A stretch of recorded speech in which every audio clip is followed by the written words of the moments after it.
Hello everyone, this is Varshika and welcome back to Kridha की पाठशाला। So guys, पिछले video में मैंने आपको बताया था कि what is CTET, that is CTET examination and उसका कुछ इंपॉर्टेंट स्टफ लाइक क्या सिलेबस रहना चाहिए, कैसे तैयारी करनी है, लाइक एक शॉर्ट तरीके का इंट्रोडक्शन दिया था। सो आज की वीडियो में हम बात करेंगे बीएड के एग्जाम्स के बारे में।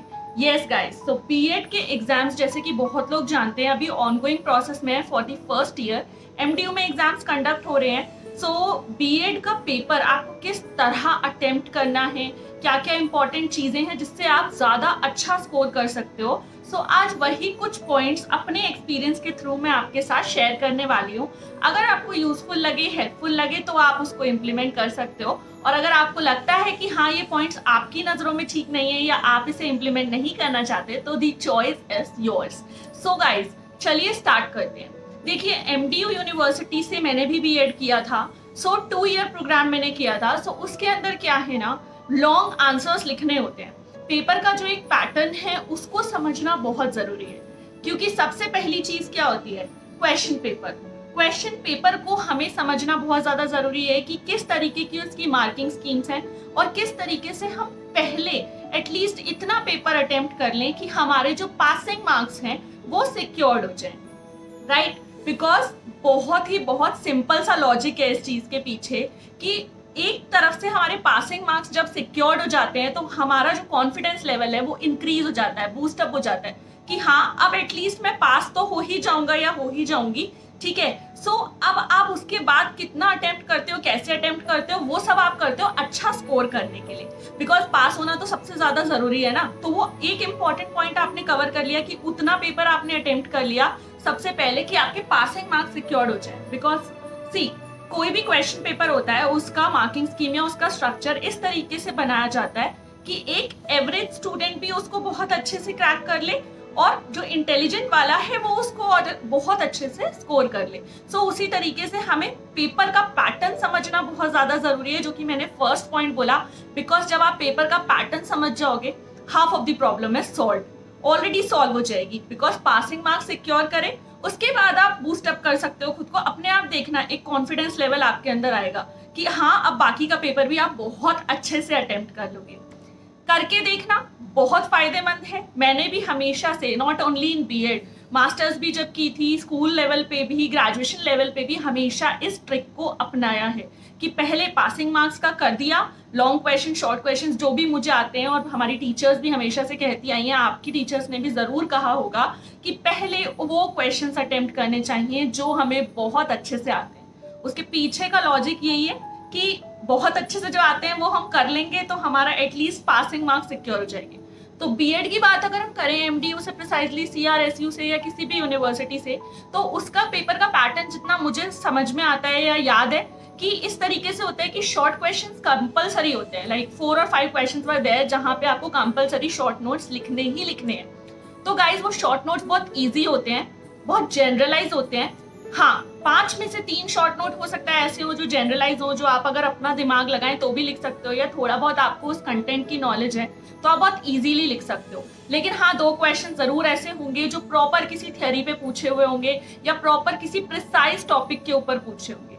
सो बहुत जरूरी है सिलेबस को अच्छे से पूरा कवर करके जाना एग्जाम से पहले, ठीक है। सो फर्स्ट पॉइंट इज हमारे क्वेश्चन पेपर को हमें समझना है, that will boost our confidence and उसके बाद हम बहुत अच्छा स्कोर कर सकते हैं बाकी के क्वेश्चंस को अटेम्प्ट करते हुए। सेकंड थिंग इज कि जब आपकी आंसर शीट आपको मिलती है उसमें मार्जिन खींचना बिल्कुल मत भूलो, बिल्कुल नहीं भूलना। बिकॉज मानो या ना मानो, कंटेंट का क्वालिटी के साथ साथ क्वांटिटी भी बहुत मैटर करता है बीएड जैसे इलैबोरेटेड एग्जाम के लिए, ठीक है। बिकॉज उसके अंदर वो आपकी राइटिंग स्किल्स भी चेक करते हैं और आपका थिंकिंग क्राइटेरिया भी चेक होता है, क्योंकि आप टीचर बनने वाले हो ना। तो अगर आप टीचर बनने वाले हो तो आपकी बहुत सारी क्वालिटीज पर ये चीजें चेक होती हैं, बहुत सारे पॉइंट पर चीजें चेक होती हैं। तो मार्जिन अगर आप खींच दोगे तो आपका आंसर शीट का एक पोर्शन बचेगा और एक थोड़ा फॉर्मल भी लगेगा, थोड़ा लगेगा कि हाँ किसी पर्सन ने बहुत प्रिसाइजली एक तरीके से एक स्ट्रक्चर में अपना आंसर लिखने की कोशिश की है। Keep your hand writing very clear, साफ सुथरी हैंड राइटिंग में पेपर अटेम्प्ट करने की कोशिश करो। आई नो, मैं भी एक्सपीरियंस्ड हूँ, बहुत सारा लिखना होता है, ऑटोमेटिकली हैंड राइटिंग उस अजीब से तरीके में चली जाती है, कितनी ही कोशिश कर लो but try, at least we can try. ठीक है, तो क्लियर आप लिखोगे, जितना साफ लिखोगे उतना सुंदर आपका पेपर लगेगा और उतना ही ज्यादा आपके कंटेंट पे जो एग्जामिनर है वो फोकस कर पाएगा।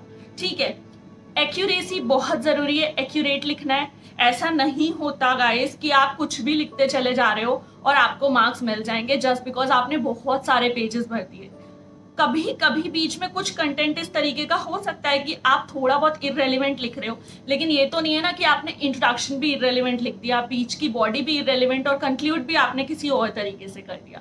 सो इस तरीके से पेपर अटेम्प्ट नहीं करना है। First put on a margin, margin खींचने के बाद आप उसके बाद अपनी शीट को बहुत अच्छे से यूटिलाइज करो, थोड़ा सा बड़ा लिखने की कोशिश करो ताकि आपका जो कंटेंट है वो ज्यादा कवर हो पाए, बिकॉज बहुत सारी शीट्स होती हैं, सारी तो किसी की भी फिल नहीं हो पाती, बहुत कम स्टूडेंट्स होते हैं जिनकी फिल हो पाती हैं, बट हाँ क्वांटिटी भी मैटर करती है क्वालिटी के साथ, इसलिए try to fill the sheets but with the precise and accurate content. ठीक है, उसके बाद हाँ बात करते हैं कि पेपर के लिए भाई पढ़ना बहुत ज्यादा होता है, टाइम कम होता है हमारे पास, बिकॉज यूजुअली जो वर्किंग लोग होते हैं या फिर जो डिस्टेंस एजुकेशन से पढ़ाई करते हैं, जो भी चीजें करते हैं, उनके लिए ये फैक्टर बहुत मैटर करता है कि बहुत सारा है पढ़ने के लिए लेकिन टाइम बहुत कम है।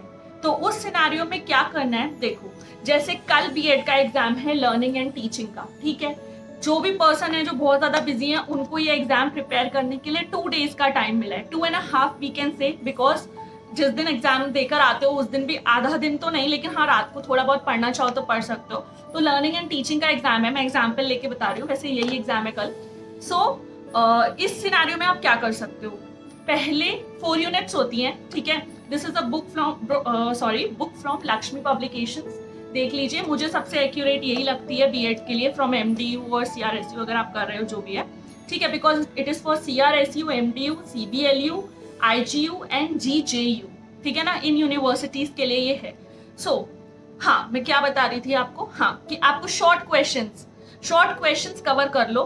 4 यूनिट्स होती हैं, हर यूनिट में शॉर्ट क्वेश्चंस गिवन होते हैं लॉन्ग क्वेश्चंस के बाद। लॉन्ग क्वेश्चंस पढ़ने से पहले, अगर टाइम कम है उनके लिए बता रही हूँ, जिनके पास प्रिसाइज टाइम है, एम्पल ऑफ टाइम है, वो लोग पूरा सिलेबस कवर करके जाओ। बट जिनको पास होना है या पास होने से थोड़े से ज्यादा अच्छे नंबर लेके आने हैं, टाइम की कमी है, तो उनके लिए ये स्ट्रैटेजी काम करेगी। हर यूनिट में एंड में आपको शॉर्ट क्वेश्चंस दिए हुए होते हैं, मैं आपको दिखा भी देती हूँ।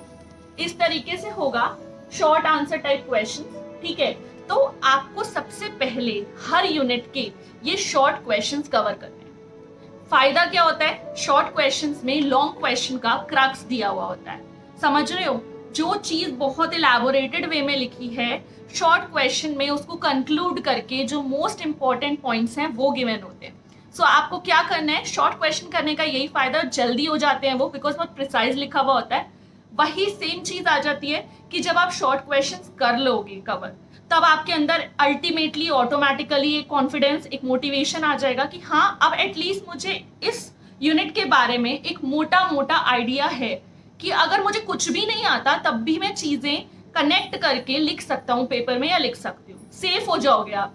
ठीक है ना, कुछ ना करने से बेहतर है कि आप कुछ कर पाओगे।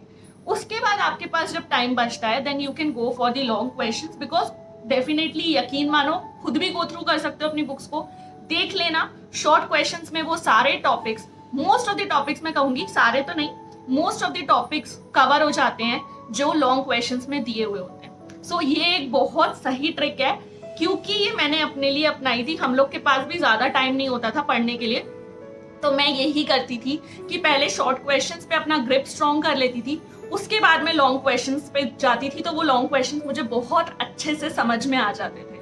ठीक है, उसके बाद there are some important questions, very important questions regarding the BEd. आप देखो प्रीवियस ईयर क्वेश्चंस को एनालाइज करने की कोशिश करो, कौन से क्वेश्चंस रेपिटेवली पूछे गए, एंड बहुत ही सिंपल पेपर को करने का अगर तरीका आ गया ना, बहुत अच्छा स्कोर कर सकते हो, बिकॉज इंटरनल चॉइस आती है, इंटरनल एक्सटर्नल जो भी है, यूनिट में आपकी चॉइस आती है, लॉन्ग क्वेश्चंस में हमेशा चॉइस आती है, तो उस चॉइस को भी कैसे यूटिलाइज करना है मैं आपको बताती हूँ। देखो 2 क्वेश्चंस आपको दिए हुए होंगे, चॉइस होगी, लॉन्ग क्वेश्चंस की बात करें, शॉर्ट क्वेश्चंस कंपलसरी है, तो आपको जैसे तैसे करना ही करना है, 4 मार्क का होता है और लॉन्ग क्वेश्चन 16 मार्क का होता है एमडीयू की स्कीम है। सो इसमें क्या करना है आपको, जब आपके सामने चॉइस है, अब उसमें क्या होगा, यूजुअली देखना ज्यादातर यही पैटर्न एमडीयू फॉलो करता है या जो यूनिवर्सिटीज हैं फॉलो करती हैं। तो एक क्वेश्चन होगा जिसका आंसर आप जनरलाइज दे सकते हो, for example what is social learning, ठीक है। और एक क्वेश्चन होगा जैसे ब्रूनर्स की थ्योरी एक्सप्लेन करो। अब आपके लिए कौन सा ज्यादा इजी है, अगर आप थोड़ा कम पढ़ के गए हो या फिर आपको पूरा नॉलेज नहीं है उसके कंटेंट के बारे में, जनरलाइज वाला, राइट, कि सोशल लर्निंग क्या है हम सबको थोड़ा बहुत भी पता होगा कि हाँ भाई सोशल वे में लर्निंग का क्या मतलब होता है, हम बना के लिख सकते हैं, ठीक है। उसमें एग्जामिनर भी थोड़ा सा लीनियंट रहेगा बिकॉज उसको पता है कि जनरलाइज क्वेश्चन है, हर किसी का पॉइंट ऑफ व्यू डिफर कर सकता है। बट ब्रूनर ने एक प्रिसाइज थ्योरी दी है, उसको तो हम बदल के नहीं लिख सकते ना, वो हमें cut to cut point to point लिखना होगा जिसमें हमारे मार्क्स कटने का ज्यादा खतरा रहता है। So always go for generalise questions because वो आपको स्कोर करने में हेल्प करते हैं, आपको पेपर अटेम्प्ट करने में हेल्प करते हैं, प्लस आपका कंटेंट बढ़ता है, आप जितना मर्जी लिख सकते हो उसमें। लिखना लेकिन रेलिवेंट है, एक्यूरेट है, ऐसा नहीं लिखना है कि क्वेश्चन में कुछ और कुछ आपसे पूछी जा रही है सोशल थ्योरी, आप बता रहे हो कॉग्निटिव थ्योरी, ये नहीं कर सकते आप, ठीक है ना। सो इस तरीके से आपको अपना पेपर जनरलाइज करना है, लास्ट में रिविजन जरूर करना है,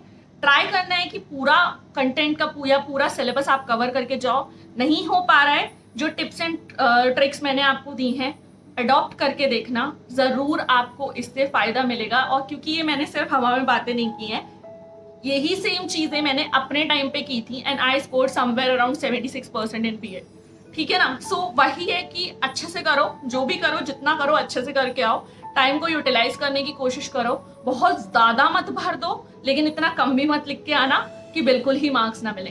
दिमाग दिया है भगवान ने, हम सबके पास है, उसका यूटिलाइजेशन करो। बीएड एक ऐसा कोर्स है जिसके अंदर हम अपने तरीके से भी चीजों को सोचकर आंसर कर सकते हैं, बट वही है कि प्रिसाइज थियरीज में आप वो चीजें नहीं डाल सकते, बट जनरलाइज क्वेश्चंस में यू कैन, ठीक है। सो यही कुछ चीजें हैं एंड कीप योरसेल्फ मोटिवेटेड, कभी भी डिफीट की तरफ मत जाना, मत सोचना इतना सारा है कैसे कवर होगा, स्टेप बाय स्टेप करो, सब कुछ कवर होगा, एग्जाम्स भी अच्छे जाएंगे। All the best for your exam, कल के एग्जाम के लिए सभी को all the best. Centre time पे पहुंच जाना क्योंकि बहुत दूर दूर सेंटर्स पड़ते हैं, सेंटर टाइम पे पहुंचना, पेपर पूरे कॉन्फिडेंस से अटेम्प्ट करना, तैयारी करने के लिए अभी भी थोड़ा टाइम बचा हुआ है, कर लो जैसे तैसे करके, हो जाएगा। इंपॉर्टेंट क्वेश्चंस पे फोकस जरूर रखना। अगर वीडियो जरा सा भी यूजफुल लगा है तो प्लीज चैनल को सब्सक्राइब करे बिना मत जाना, बेल बटन को हिट कर देना। और अगर मेरे डेली व्लॉग्स देखने हैं तो मेरा एक चैनल है मर्शिका चौहान व्लॉग्स के नाम से, you can subscribe that too, और इस चैनल को भी सब्सक्राइब कर दो। मिलती हूँ बहुत जल्द एक न्यू वीडियो के साथ, तब तक के लिए all the best guys, bye.